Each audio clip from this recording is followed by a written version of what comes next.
going to study about what is a memory. In microprocessor, we know that the microprocessors, they are the programming devices. So we have to write the programs to use the microprocessor for various kinds of applications. And these programs, they have to be written at some space in the microprocessor. So this memory, it is used to store the programs and data of the microprocessor. Okay. So let's start with our topic today.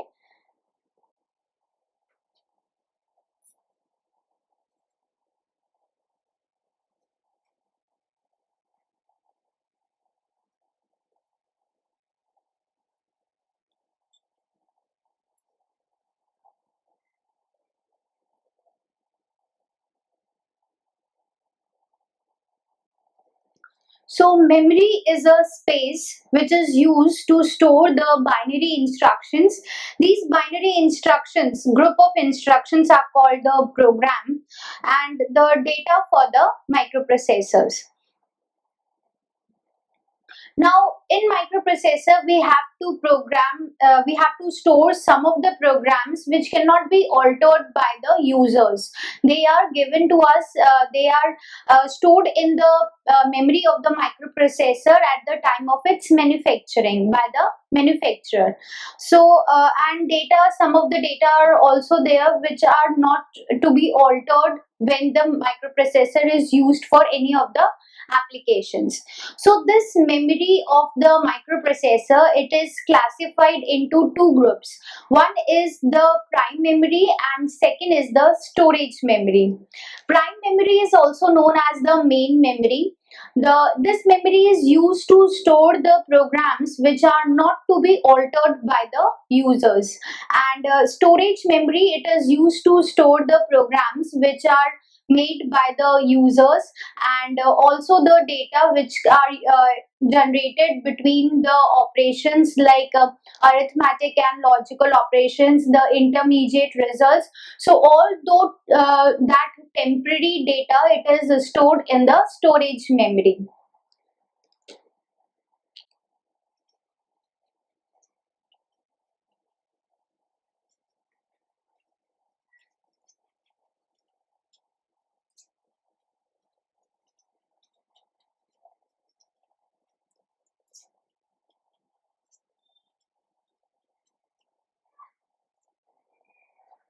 It cannot be altered by the user.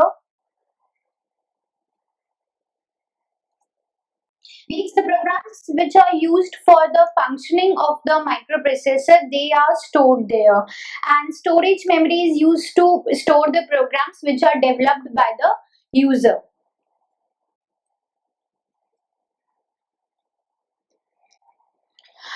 Now, what is memory? We know that in the microprocessor, it deals with the two logical binary numbers, that is 0 and 1.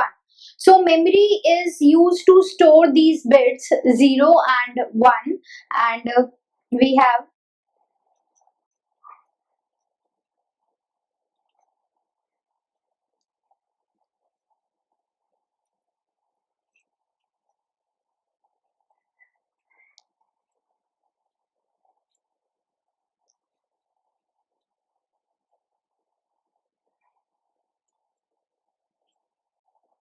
So memory is a circuit which can store bits, and these bits are either high or low. High means 1 and low means 0. Because the microprocessor, it deals with the binary numbers 0 and 1, and the memory of microprocessor should be able to store these bits 0 and 1. And these bits, they are generally the voltage levels or the capacitive charges. So memory is a circuit which is which is used to store the bits. Now, in memory of the microprocessor, a flip-flop or latch is used to store the bits.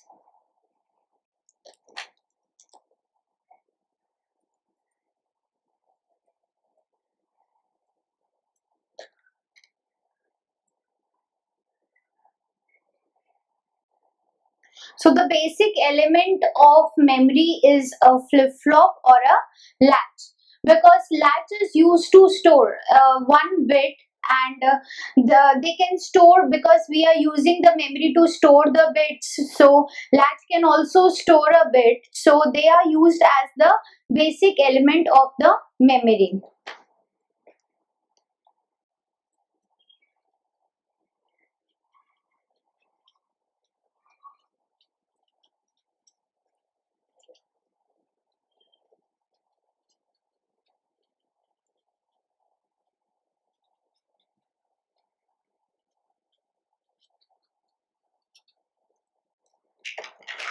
And to write or store that data bit in the latch, we need an input data bit and an enable signal.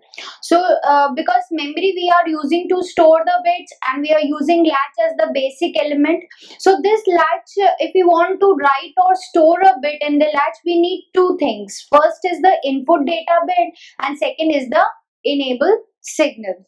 So let's draw the circuit or the representation of a latch.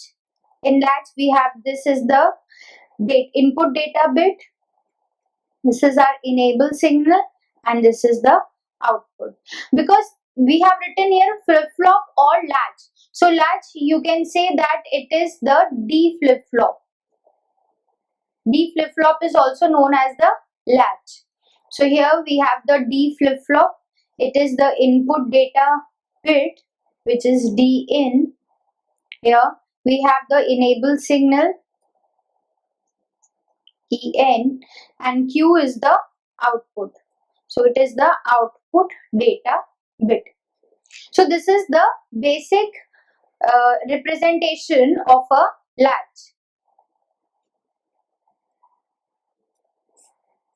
Now how this latch stores the bit? In this latch, the stored bit, it is always available at the output. Here we are giving the input data bit, and this flip-flop is enabled by this enable signal. So when this enable signal is given to it, the input data bit will be available at the output. So all the time the data bit which we are giving to this latch, it is available at this D out line. Okay, so this is the output data bit.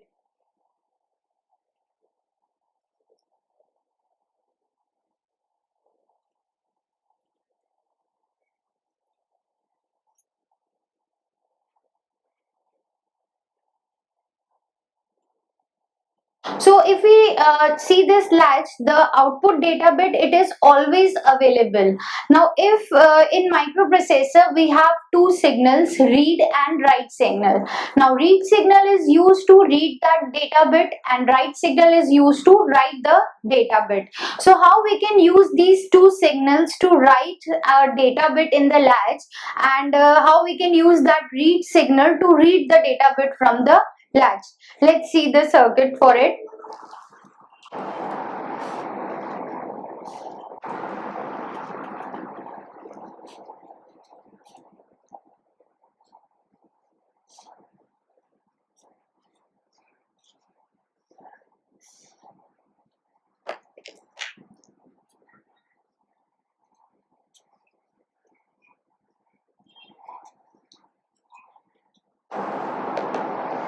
So this is the latch which is using the two signals, read and write signals, and we have two tri-state buffers in it.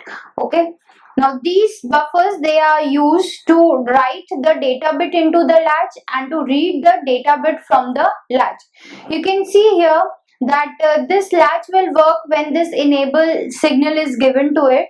So when this signal is given, this input data bit, it is written. When this signal is 0, then this buffer will be activated, and because this is connected, this write signal is connected to the enable pin of the tri-state buffer. This is the input pin and this is the output of the buffer. So this input data bit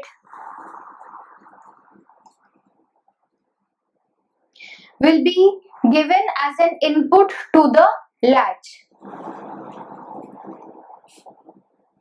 Now this latch is always works as a transparent latch, so its output will be same, and we will get this input data bit as an output data bit here whenever the microprocessor is giving the read signal to this buffer. So when this signal is 0, then the microprocessor will read the output data bit from the latch, and it will be available at the D out signal. Okay, so in this way we can use the write and the read signals to write the data bit into the latch and to read the data bit from the latch. So this latch, it is acting as a memory space which is storing only one bit here. Okay, so if two tri-state buffers are used,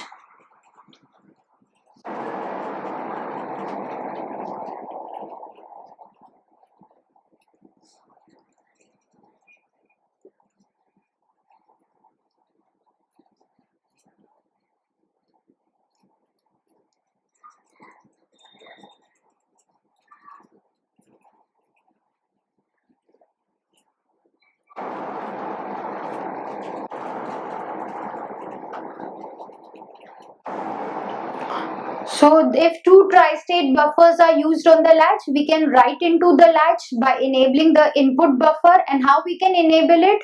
By giving this write signal. And you can see here that this write signal and the read signal, these are the active low signals.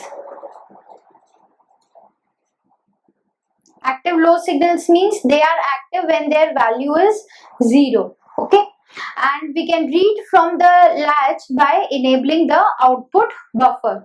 Okay, because these signals, they are supplied to the enable pin of these tri-state buffers. And you can see that this latch can store one bit, so it is also called the memory cell.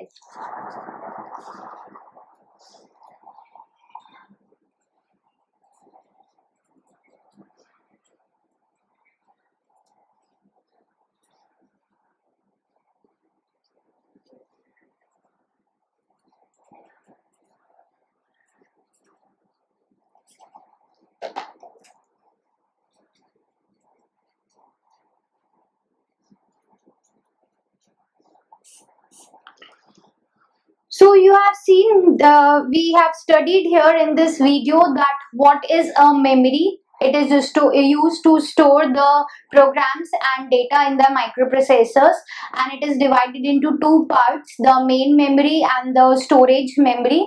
Main memory is used to store the programs by the manufacturer, and storage memory is used by the user to store the programs. And we can make alterations in the storage memory. Then we studied that the flip-flop or latch, it is the basic element of the memory, and how a latch is used to store one data bit in the microprocessor. And because it is storing one binary bit, so it is called a memory cell. So I hope that this video is clear to you that what is a memory. Thank you.